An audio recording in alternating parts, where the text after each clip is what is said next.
Wagwan, everybody. Welcome to our next episode of Talk the Things podcast.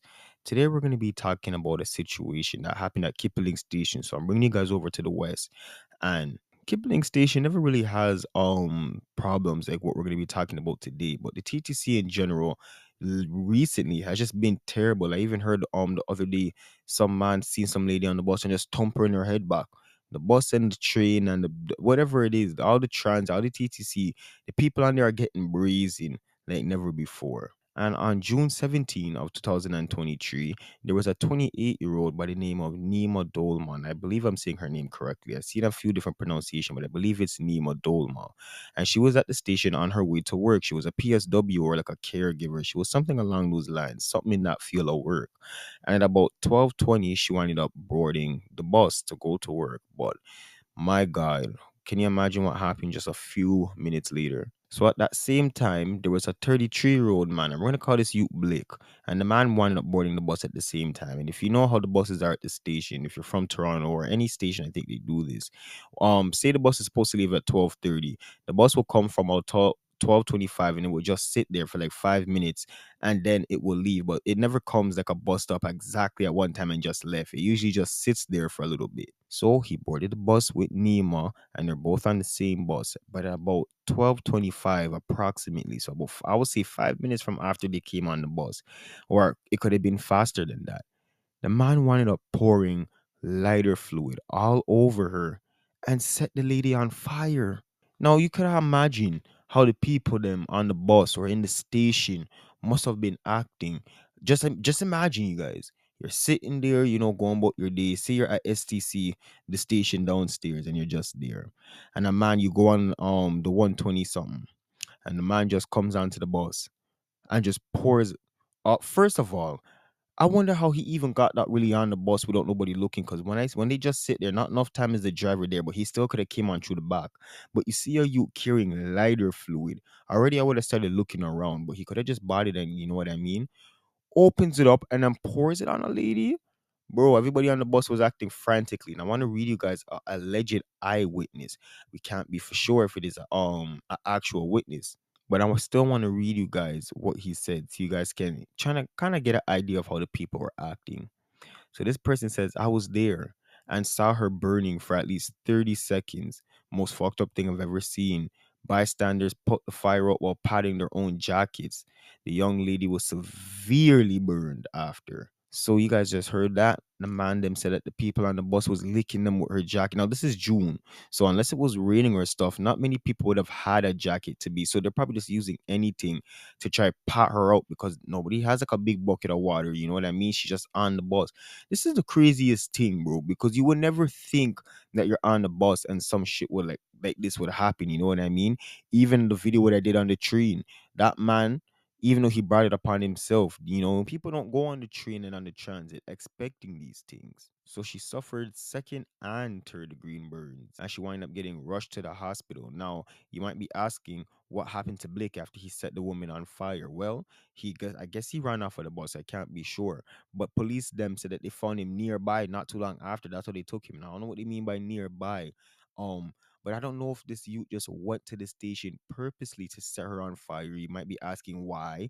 Was that his ex-girlfriend or something? Fuck you know. The man didn't even know the lady. The man just went to the station and did this. A few police and other people were saying at first though that it might have been racially motivated because this is an Asian lady. And you remember after the whole COVID thing, a lot of people well, I don't know in Toronto if it was happening a lot, but I seen it in the media, and a lot of Asian people all of a sudden were getting like people were just running up to them and just licking them in their face, or they were getting killed, or people were just troubling Asian people now.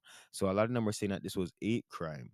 But then it came out that he had no relation with the lady. There was nothing. He just came up there and just did that. So she was rushed to the hospital, like I was saying before, and she was there for about 2 weeks, but she wound up dying on July 5th. So I'm gonna play you guys a news article now so you guys can see how people were feeling at the moment. You can see Wagwan, and I'll be right back. Learning about the victim of a fatal attack at a Toronto transit station. As new charges are leveled against her accused attacker, a terrifying act in public that police believe was random. CTV's Janice Golding is live at Kipling Station with more. Janice. Michelle, following a post-mortem, the Toronto Police Homicide Squad has taken over this investigation, and officers are saying they are not ruling out any motives at this point.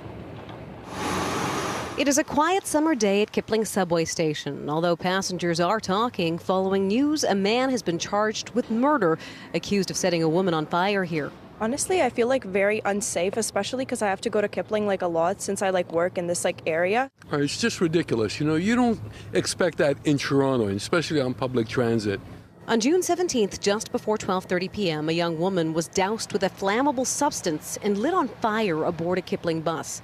Naima Dolma was rushed to hospital with third-degree burns. Unfortunately, the 28-year-old would die of her injuries 2 weeks later. Shortly after her death, Dolma's sister described the 28-year-old as a professional caregiver who had lived her life in service to others. She went on to thank people for their kindness and generosity on an online fundraising page before wishing that Dolma's soul would rest in peace. And now the Tibetan Canadian Cultural Centre has released this statement on behalf of family and friends, saying her young and promising life in Canada was cut short. Please remember her in your prayers, Montom, as the family grieves through this sorrowful time. Describing the incident as a tragedy, many at Kipling Station also expressed concern today, given police say they've found no relationship between Dolma and her attacker. I just think that's so scary, that could be anyone really, and it's just such a horrible, unprecedented attack. Scared and always watching my back, and I don't want that for myself. I'm scared to go on the subway alone. Sometimes, I'm more cautious about it. So you guys just seen that news article, and now her funeral was held at a I think they said it was a like a Buddhist. I don't remember. It was held somewhere on July 15th, and hundreds of people came out. The community that she is from, I guess she wasn't from Canada. Clearly her nationality was something else, but I don't think she was born in Canada. I think she moved here. So all over the world and in her community where she came from, people were sending out lots of prayers, and it was a very talked about situation because it's not like as if she just died or whatever. The youth came on the bus and just set her on fire on her way to work. She should have never been dead right now.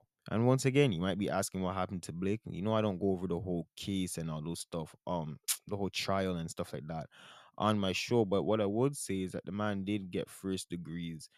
He was charged with first degrees murder. And then he was sentenced. And I don't know how long he was sentenced to, but in Canada, especially with all the cases I've done, I won't be surprised if the man's out in 12 years. Now I want to get into my thoughts with this whole situation, right? Because I have a few thoughts with this, bro. The first one is that there's crazy ass people out there. And if you remember when I was saying on my other podcast, in my other episode, I was saying if you're from Toronto, if you're from big city, Toronto, London, New York, Philadelphia, I guess you can say Atlanta. I don't know how the transit system is, but big cities, you see a lot of foolishness on the transit, dangerousness on the transit. The transit seems like it's like a area that mad people love because it's open 24/7. They can just sleep there, they sit down there. There's nobody to really tell them nothing. You know what I mean? It's just public area. It's just open, and there's a lot of regular civilian that come through there. Leading into my next thought is that the TTC is a breeding ground for these type of situations because people see what happens, right? Like I said, the TTC has been hot in the news with these type of situations, and people see what happens, and people are fucked up in their head, bro. I'm gonna want to copy what these niggas are doing, just push women into tracks, or you know what? Like, why do you go? You just went outside to do that, And like I said, there's so much people that are accessible in the subway, on the bus, so much ordinary people, so you can just go on the bus and a man will just yo, do you never heard? I remember there was a story I seen on TikTok. I think this happened in Winnipeg or somewhere on a Coach Canada bus. And the man just started to slice up the man in the back of the bus, chop, chop. I think he had 52 stab wounds. People just do these things because you're just open to every and anybody. And next thing is that TTC needs to step up their security, bro. If they want people to continue to using their services, because it's not up to par still. You know what I mean? There isn't much police or nothing like that. Unless you're at a major station downtown, you might see one or two security or the fair people. I still never seen those people a day in my life. But the fair people you might see walking around. But there's no way that a person should have been even able to just be walking around with the lighter fluid. I mean, like I said, he could have been buying lighter fluid because it is summertime. Like everybody has a car, but if he was just buying it to go grill at home, so they can't really stop him. But there needs to be some sort of something, man, some sort of something, because this can't just be things like this can't just happen all the time. The youth with the knife, not he brought the knife to probably protect himself from situations like what happened, that the youth just started stabbing him up. And I'm talking about the situation on the train that I talked about in my other podcast. So in that case, then it's like, I don't know, people need to bring stuff to protect themselves, but then people are bringing just any and everything onto the train them and just doing whatever they want. There's no regulation, there's no.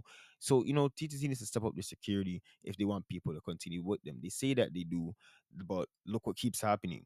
And going back into my first point, kind of, just be careful. Be very careful when you're on big city transits. Even in Jamaica, if you're on the transit, you have to be careful. You have to be careful on any big transit, because there's just crazy people out there that will do things like this.